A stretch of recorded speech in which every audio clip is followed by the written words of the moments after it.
Hola, vamos a resolver el problema 7 de la unidad 5. El enunciado nos dice lo siguiente. Una bomba calorimétrica de cobre que pesa 5 kilogramos, posee 500 centímetros cúbicos de capacidad, se carga con 4 gramos de sodio sólido molido y con oxígeno 2 gaseoso en cantidad suficiente a 273 grados Kelvin. El sistema se cubre con hielo a 273 Kelvin y se rodea con un recipiente cerrado de paredes adiabáticas. Una vez que se consume la totalidad de sodio, de acuerdo con la siguiente reacción, 2 moles de sodio reaccionan con medio mol de oxígeno gaseoso para dar 1 mol de óxido de sodio, se observa que se han fundido 108 gramos de hielo, los cuales se encuentran en equilibrio con más hielo sin fundir. Vamos a ver qué nos pide. Nos pide en el punto A que calculemos el delta U de formación del óxido de sodio a 273 Kelvin. Y nos aclaran notar que se hace referencia a una reacción de formación a una temperatura distinta al estándar. Esto es porque en el propio enunciado nos dan el dato del delta U de formación para el óxido de sodio a 298 grados Kelvin. Y ahora nos están pidiendo a 273 y para eso hicimos el experimento. Bien, para empezar, notemos que hay algo de información que se nos es dada además, ¿sí? No nos interesa cuántos kilogramos de cobre tiene la bomba calorimétrica, porque la temperatura se mantiene constante durante toda la reacción, que es 273 Kelvin, o por lo menos la temperatura del sistema en estado inicial y sistema en estado final es la misma. Y el mismo problema viene con esta sugerencia de diagrama, en la cual esta pared externa es la adiabática, acá está el hielo, esta es la pared de cobre y acá está donde está ocurriendo la reacción del sodio con el oxígeno. Algunas cuestiones. El mismo problema nos sugiere que consideremos el sistema únicamente la bomba calorimétrica. En realidad uno también podría considerar todo el sistema, que el límite del sistema sean las paredes adiabáticas. Eso es exactamente lo mismo. No va a cambiar el resultado. Bueno, arranquemos. ¿Sí? Primero, el recipiente exterior es adiabático, por lo tanto todo calor intercambiado entre hielo y bomba con lo que esté afuera de ese recipiente va a ser igual a 0. La reacción se realiza dentro de una bomba calorimétrica, ¿sí? Lo que implica que el volumen es constante, es un recipiente rígido, ¿sí? Volumen constante, por lo tanto todo calor intercambiado de lo que ocurra dentro de la bomba con el hielo para el sistema que está dentro de la bomba va a ser un cambio de energía interna.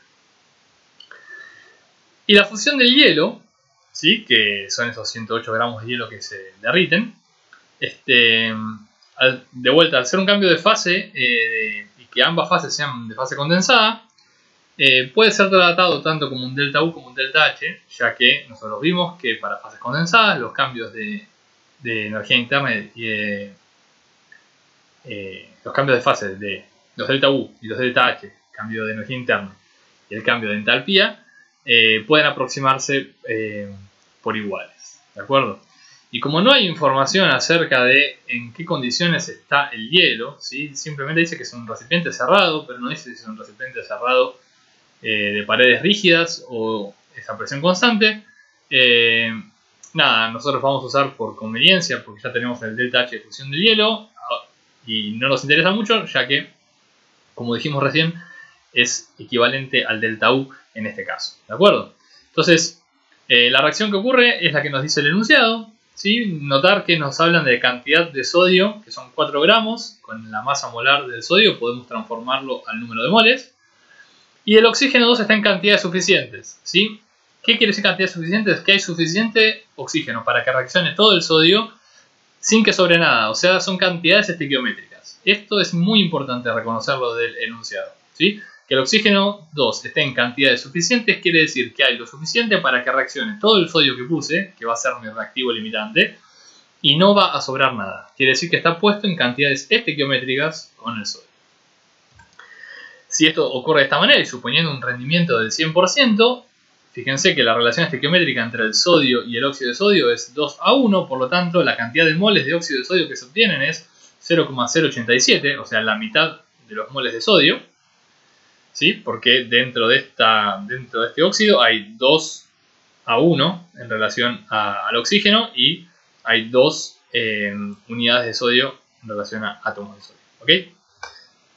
Y como el enunciado, esto yo lo anticipé un poquito, como el enunciado dice que todavía queda hielo sólido en equilibrio con agua, nos está diciendo que la temperatura final del sistema es 273 Kelvin.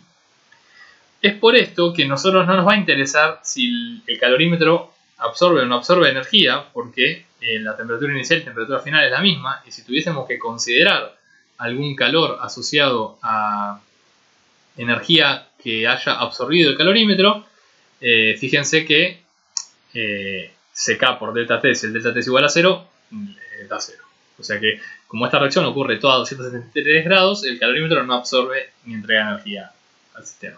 ¿Sí? Con calorímetro me refiero a esta pared de cobre. Lo que quiere decir que nos están dando información de más que nosotros no necesitamos, como es, por ejemplo, la masa de las paredes de cobre.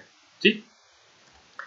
Bien, entonces, como dijimos, todo calor intercambiado dentro de las paredes adiabáticas es igual a 0, y los dos procesos que ocurren básicamente son todo lo que ocurra adentro del sistema y el calor del hielo. ¿Sí? O sea, el calor del hielo va a ser el de asociado al proceso de fundición, de fusión, perdón, ¿sí? Al cambio de fase de sólido a líquido, y todo calor que se libere dentro del sistema, que ahora veremos qué es, ¿sí? Despejando o acomodando un poquito y expresando qué es cada una de las cosas. Como dijimos, el calor del hielo es simplemente la fusión de la cantidad de masa de hielo que se fundió. De vuelta, si usamos un delta H de fusión por gramo, usaremos masa. Si usamos un delta H de fusión por moles, usaremos moles. ¿De acuerdo? Esta expresión es si conociéramos los moles.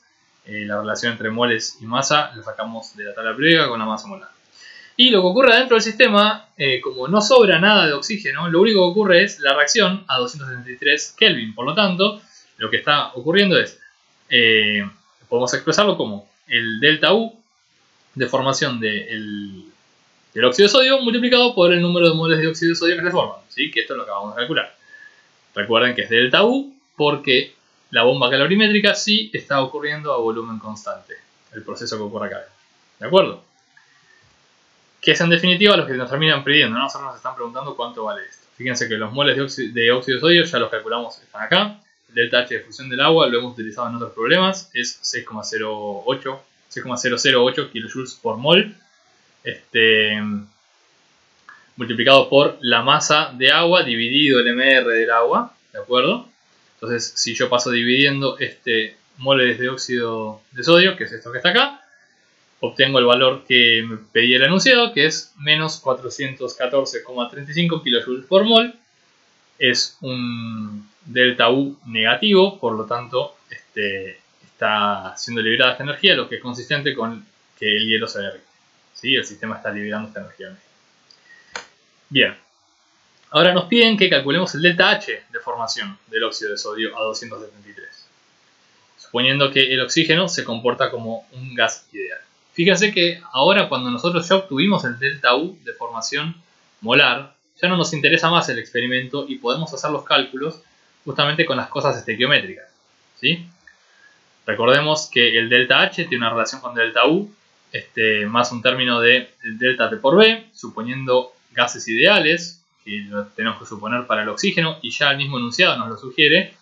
P por B puede ser reemplazado por nRT, donde a temperatura constante, que es 263, el único delta que queda es sobre el número de moles, y es sobre el número de moles gaseosos, ¿de acuerdo?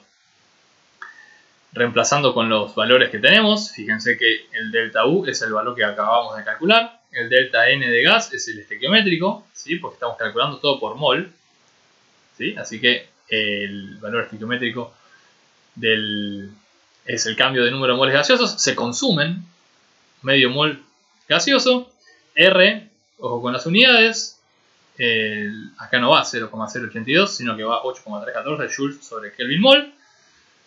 Temperatura a la cual estamos, 273 Kelvin. Y acá sí, simplemente para llevar todo a kilojoules y poder hacer una suma o una resta apropiada en términos de unidades. Haciendo esta cuenta, esto da menos 415,49 kilojoules por mol. Fíjense que es un valor bastante parecido a este delta U, ¿sí? El delta U era menos 414, esto es menos 415. ¿De acuerdo? Bien. Y ahora nos pide el problema que a partir de la experiencia que acabamos de realizar, estimemos un valor de Cp, ¿sí? O sea, de capacidad calorífica del óxido de sodio, que sea válido para el ámbito de temperaturas 273 y 298. O sea, básicamente nos está sugiriendo que hagamos un ciclo en el cual una de las ramas tenga el delta H de formación a 298, a 273. El de 298 es un dato de tablas y es un dato del problema incluso. Y que utilicemos los CPs, que nos da también el propio enunciado, para obtener un ciclo de 4 pasos, ¿sí? Donde dos de ellos sean la reacción ocurriendo a 273 Kelvin, la reacción ocurriendo a 298 Kelvin.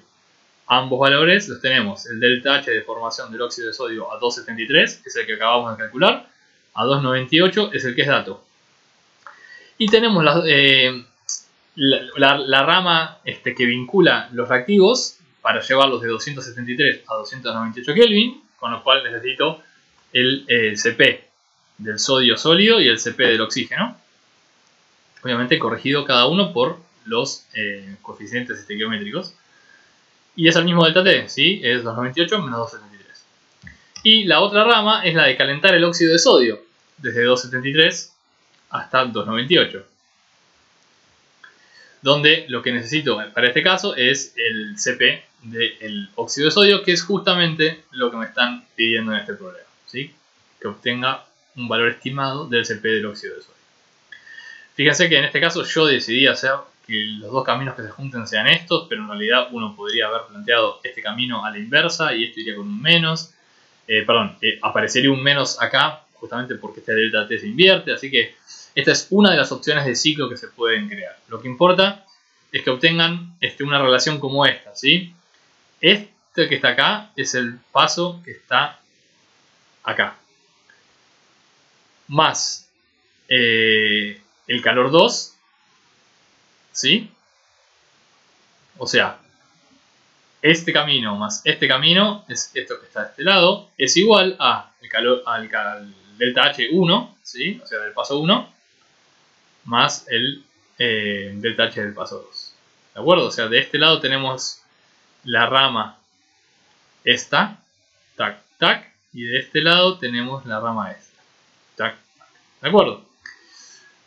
Fíjense nuevamente que esto es dato, esto es dato, esto es dato, esto es dato. Estos moles de óxido de sodio son los moles estequiométricos. Dentro de la expresión del cambio de entalpía 1, el delta T es dato, el Cp es dato, el número de moles de sodio es el estequiométrico, el Cp del oxígeno es dato, el número de moles de oxígeno es el estequiométrico. En la rama 2, el delta T es dato, el Cp es justamente lo que nos están pidiendo y el número de moles del óxido de sodio nuevamente es el estequiométrico. Por lo tanto, lo que hay que hacer es despejar de esta expresión el Cp del óxido de sodio. Con tranquilidad lo hacen, es matemáticamente bastante sencillo. Cuando lo hagan, deberían obtener un valor como este, 138,3 joules por Kelvin mol.